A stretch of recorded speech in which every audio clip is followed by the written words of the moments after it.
What's up, y'all? It's been a while since I made a video, but today I'm going to do a little bit of unboxing and then an installation of a hybrid short shifter. I'll be installing it on my 92 Honda Civic. I've had the Skunk 2 short shifter in my car for a good while, like 10 years, and it's been a great shifter. I mean, I've driven lots of other cars with a lot of other shifters in it, and there's just been shifters here and there that seemed a little bit more different than the others, and I've always wanted to change it up and get a different shifter. And I've been seeing these split shifters, is what I call them, two-piece shifters that have full adjustability, let alone with your throw as well as your height. And I've always just wanted one of them, and so I started doing my research, looking around here and there, and I came across the hybrid shifter, which by far seems like the best shifter on the market, which I'm about to find out. But I like the design of it, I like the style of it, and I love the fact that you can fully adjust it inside the car. No pulling it out, adjusting the ball up or down from taking the shifter out. You literally can just do it all with inside the car. So let's take a look at that. I'm going to be installing it on that beautiful thing right there. And so let's do a quick little unboxing of it, and then we'll go from there. This is the box that it comes in. Comes with hybridracing.com on the side. It's for the B and D series shifter. Very, very professional. I like that. It's all foamed in. Once you take that out, this is the shifter itself. This is the actual shifter. And I'm going to have to say this right off the bat. This right here is a masterpiece. This thing is gorgeous. Absolutely gorgeous when it sits in the car. So this is actually where you adjust it. You loosen these two nuts, and it has the inner shaft that actually goes down for the shorter shifts, up for your longer shifts. All fully adjustable with inside the car, as well as your top piece where it actually holds your shift knob. It actually is adjustable, pivoting towards you or away from you, as well as the height. So this is completely fully adjustable, which I think is absolutely epic, and I like that. And that's the main reason that I wanted it, to have that full ability of throw as well as the shifter itself to me, whether it's away or towards me, and then height. And then on top of it, like I said, this thing is just gorgeous.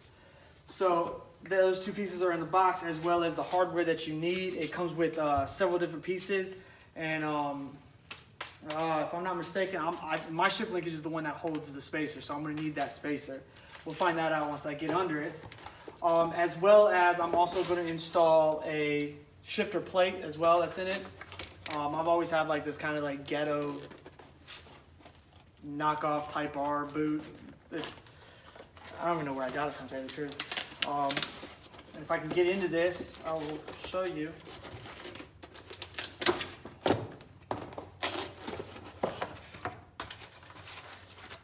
So I've actually already opened this. This is the plate that's going to go right where the shifter is. I just think this is a very clean look. That's why I went with it. But I would have to say, I'm not bashing it. Don't get me wrong. I'm not bashing it. I still think this is a very clean look, and I love it. But I feel like this company could have done a little bit better.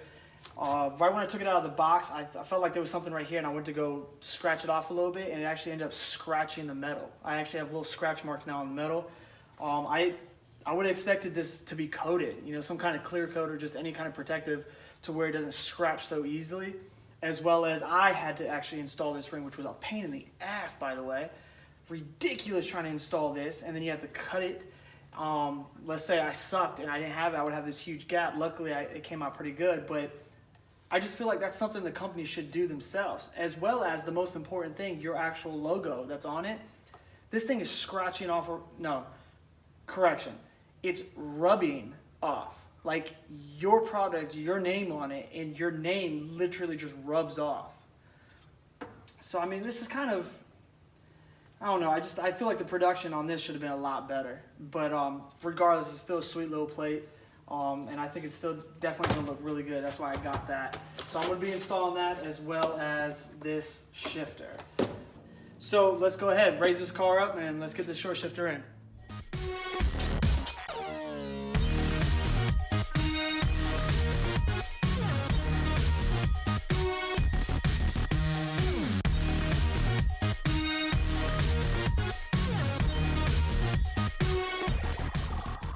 So this is what I was talking about. Some ghetto-fied, not even real.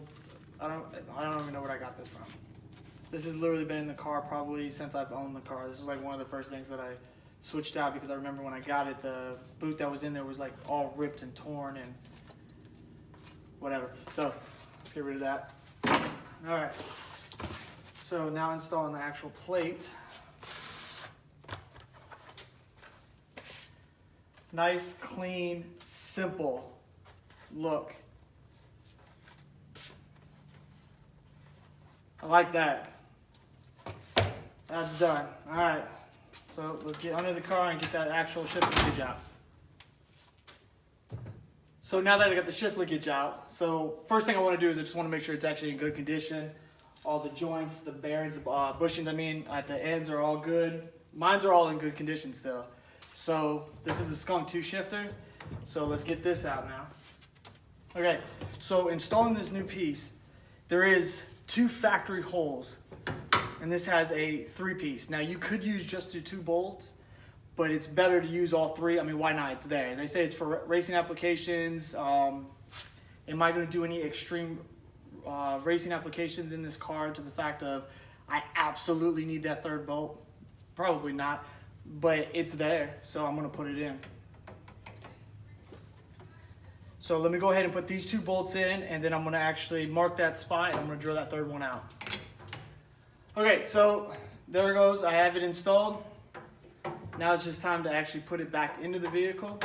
But there's a couple things I want to do on the inside because of the fact that we're not putting the boot back over, the rubber boots back over, and I have that metal plate. I'm not going to have an actual boot in the middle console anymore, so you're going to be able to see down. And unfortunately, right in the middle, basically from the seats forward to under the dash, I never painted.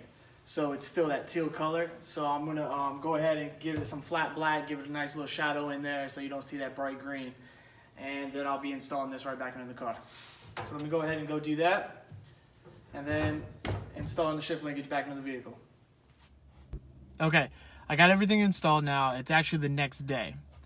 By the time I got done with the painting around the shifter, getting that all nice and black and letting that paint dry, I ran into some issues putting it back together with my center console with the turbo timer and all the gauges I got down there.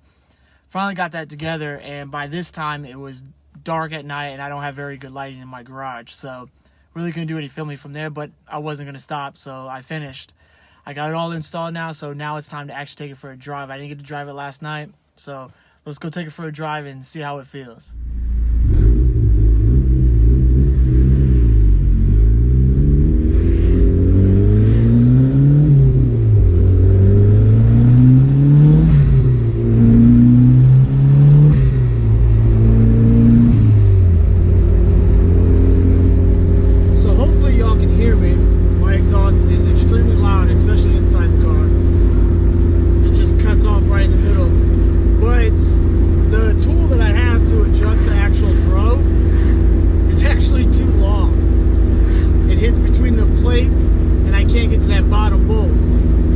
Right now I got to get a different tool or cut half this one off to actually fit that bottom bolt so I can adjust the throw. So as of right now the throw is dead center,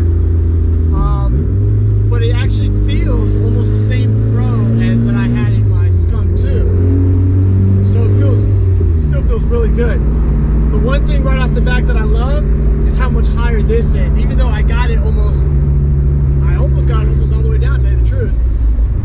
But it's high, way higher than my previous one, which I like. The Skunk 2, that's the main problem that I have with the Skunk 2. It seemed like it was just way too low. I felt like I was way down here with it all the time, stretching, and then with the harness trying to get the fifth, it was just like, I feel like it was just too far over. So I definitely like this. I might actually even go up just a little bit more.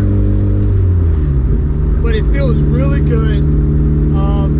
Of course, the notchiness, as other people say, is the training. So yes, my training feels good, but for the shifter itself, it does feel very, very smooth, very precise.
shifter is amazing. I wish I can adjust the throw a little bit. Like I said, I gotta get that tool, and I am going to order the shift knob just to match it up. The one from Hybrid Racing as well with the yellow. But it's a great shifter, feels amazing, and there's a little bit of an unboxing, install, and a little bit of a review. It's definitely worth every penny, that's for sure. It is definitely, by far, my personal opinion is it is the best shifter on the market. So get one.